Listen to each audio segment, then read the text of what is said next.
Адам өлтіруші қанішерлер, адам жегіштер, барлығы сұмдық қылмыс жасағандар, адам деп атауға ауыз бармайтын тіршілік иелері. Әлемде осы уақытқа дейін қаншама жауыз қанішерлер өмір сүрген. Ендеше соларға тоқталсақ.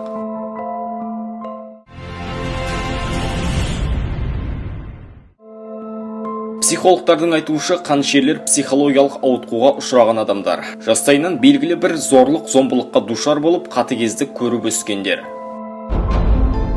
Қанішер клоун. 1994 жылы клоун лақап атты қанішер өлім жазасына екпе егу арқылы қайтыс болды. Оның шын есімі Джон Вейн Гейси. Бұл маньяк балалардың мереке кештерінде жұмыс істеп, сол жерде оларға көз тастап отырған. 33 баланы зорлап өлтірген. Олардың 27-сі қылмыскердің жертөлесінде табылса, қалғандарын суға батырып өлтірген екен. Индонезиялық Ахмад Сураджи.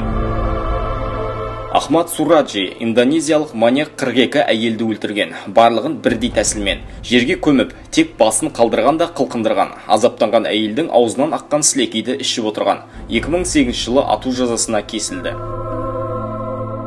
Потрошитель лақап атымен белгілі Андрей Чикатило. Посткеңестік кезеңдегі ең жауыз қанішер аталған. Оның қолынан 12 жылда 52 адам қаза тапқан. 1994 жылы атылды. Адам жегіш қанішерлер. Николай Джумагалиев. Ол адам жегіш қандықол қылмыскерлердің ішіндегі ең атақтысы десек қателеспейміз. 1990 жылы Алматыда тұрған, жұмыс істеген. 47 адамды өлтірсе де тек оны ғана дәлелденген. Джумагалиевтің өзі 50-ге жуық жезөкшелерді жегенін мойындаған. Олардың етінен тамақ әзірлеп, достарына да тамақты берген екен. 8 жылға ауруханаға емделуге жіберіледі. Алайда кейіннен қылмыскер бостандыққа шықты. Issei Сигава.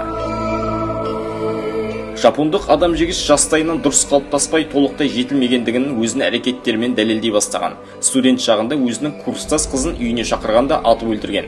Одан соң 2 күн бойы оның етін жеген. 2 жылға бас бостандығынан айырылған ол кейіннен ауруханаға жатқызылады. Кейіннен Сагава ақыл-есі дұрыс деп танылып бостандыққа шықты. Арада біраз уақыт өткен соң ол ресторандық сыншыға айналады. Бүгінде ол кітап жазып, сұхбат беріп, танымал тұлғаға айналды. Қанішерлер туралы айтқанда әдетте ер адамдарды елестетеміз. Алайда тарихта сұмдық қатыгездігімен танылған қанішер әйелдер де бар. Жесір әйел. 19 ғасыр мен 20 ғасыр аралығында өмір сүрген бұл әйел өзінің жақындары мен туысқандарын о дүниеге аттандырған. Оның қолынан бірнеше күйеулері мен балалары қаза тапқан.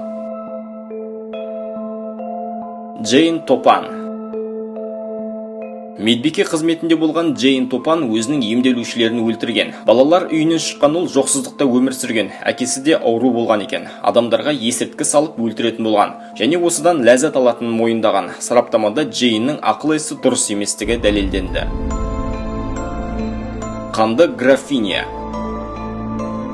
Элизабет Батори қолынан 30-650 адам өлген. Аңыздарға сүйенсек, ол өзінің құрбандарының қанында шомылған екен. Өмір бойы жас болып қалғысы келген ол тек қыздарды өлтірген.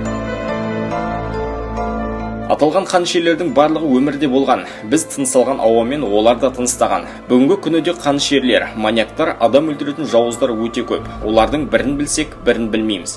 Әрине, көпшілік қандықолдардың психологиялық ауру екеніне еш күмән жоқ. Алайда кейбіреулері осы қылмыстардың барлығын өзінің жеке басының қажеттілігі мен ләззаты үшін жасағандығы жағас тұтады.